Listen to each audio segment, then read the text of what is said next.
কবি চন্দন চক্রবর্তীর কবিতা আজ 25শে বৈশাখ। এই যে হলো ভুবন ডাঙায় ভোর, খুলে দিল বন্ধ মনের দোর। ওই দেখা যায় কোপাই নদীর কোল, সোনা ঝুড়ির কানে ঝোলা দোল। ওই চাপা তুই একটু তরুদ মাখ, এলো যে আজ 25শে বৈশাখ।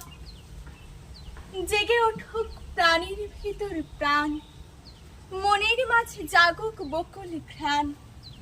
মরা গানে আসুক আবার বান, গাইব সবাই আজকে কবির গান। একটু পরে বেজে উঠবে শাঁখ, আজ যে হলো 25শে বৈশাখ। ছাতিম তলায় কবি আসেন আজ, কৃষ্ণচূড়ার তাই তো এত সাজ। দীপ জ্বেলেছে এবার জ্বালব ধূপ, কবিগুরুর স্মরণে থাকবো চুপ। অন্তরে আজ কবির ছবি থাক, আজ যে হলো 25শে বৈশাখ।